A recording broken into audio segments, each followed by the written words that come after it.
Welcome to the big interview. We're joined by Hlubi Mboya, co-founder of Future CEOs. Hlubi, it is often said that teamwork makes the dream work. My question to you is, through your vast experience, what do you look for when it comes to choosing a team or being a part of a team? Oh, A for attitude.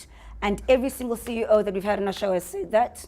As an athlete and as a want-to-be mountaineer, they say in the circles that your attitude determines your altitude. And that's true to life, and that's true to business, and that's true to anything. I think that that's the basis of true character. That's the basis of honesty and integrity. And those are the things and principles and values and morals that I do not compromise with. And that is great teamwork as well. What other things do I look for when I look for a team? Hard work ethic. You know, I come from an entrepreneurial family. My grandmother on both sides and my mother were both shop owners, and Kwalanga in Cape Town, in the township. So I was really well known. But at the same time, with all those access to free food and good times and, you know, a really good upbringing, we had to be the packers and the cashiers at the shop at a very early age. There was not going out with boyfriends. There was not going out clubbing at 15, 16, 14. So I learned a very good hard work ethic at a very young age. So that's crucial and intrinsic in teamwork. I think a person who has the ability to learn from their mistakes. I think that we all are hungry for success, and especially in Joburg, where it's about the clutter and it's about the human race, and it's about, you know, being a jet setter.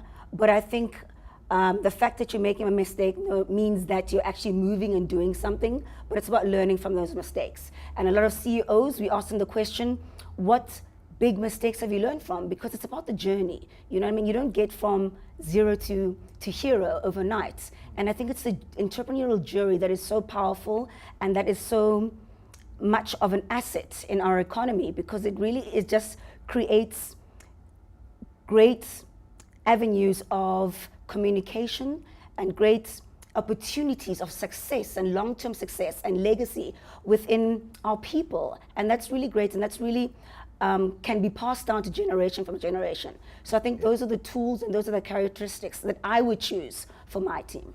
That's so interesting, and I think you've said so many things of value. The one thing I want to pick out is the one about mistakes. Because talking to a lot of entrepreneurs who only have maybe 2,000 Rand to start a business or 4,000 Rand, they don't have a lot of room for mistakes. And so what would you tell them is important in terms of getting up again and doing it all over again? I think that's one of the things that I live by. I think that we should never feel failure, just to be a go-getter and a dreamer and a champion, and of course an entrepreneur. And I think that most people choose the entrepreneurs who have failed. I think that shows that you've learned from those mistakes.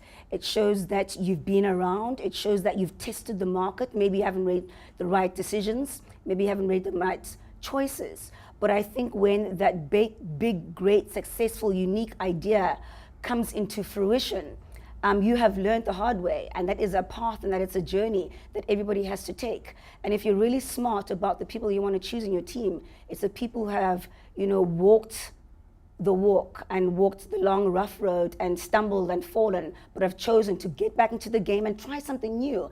And it's about not, you know, fearing the whole game as a whole. It's about, you know, we all have our unique experiences. And it's about picking yourself from those experiences and wanting to better yourself from those experiences. I think that's a true sign of a great entrepreneur. That's absolutely great. Your partner Gareth made reference to that. My boss. Your boss. My boss. Sorry, your boss. Yeah, he's Gareth. my boss. He really made that. But if I was to ask you to pick one simple word or phrase to express to us how important diversity has been in your team, because we all know that behind every great man is obviously a woman rolling her eyes.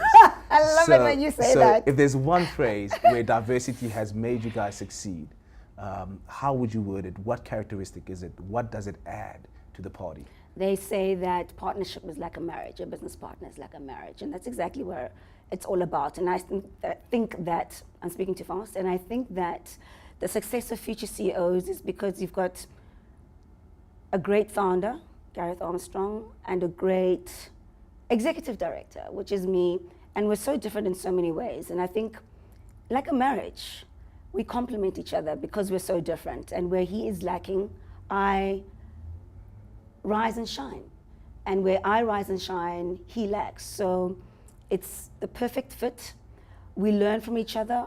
We are able not to be the yes ma'am, yes sir people. We have to correct each other, and we have to be honest with each other when somebody is not fulfilling their duties, or somebody is wrong, or somebody is not doing what's best for the company, you know. And I think it's so easy to have a lonely road when you're an entrepreneur, and at some point you don't have the opportunities to have great partnerships. But when you do, I think it's either a really good fit or something that doesn't work and you have to find somebody else. But as to life, you chop and change, and you know, through that journey you find that person that really suits what you're trying to do. And what we're really trying to do as future CEOs is allow people to reach their full potential, allow people to grow and add value to wherever they want to be. And I think that's one problem I have with corporate South Africa, and I think that's why I had to bridge out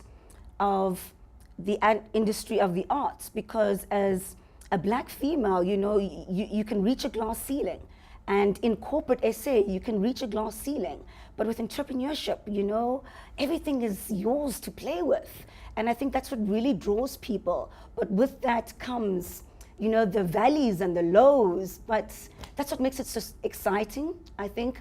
I think that's what makes the economy so ready for it, the African economy so ready for it. And that's why when you get it right, damn, you get it right. And that's so great. And it's either learned, it's either given, it's either generational, or you've got to create it your own. That's fantastic. Well, Hlubi, thank you for your insights. That was Hlubi Mboya, co-founder of Future CEOs, and this is The Big Interview.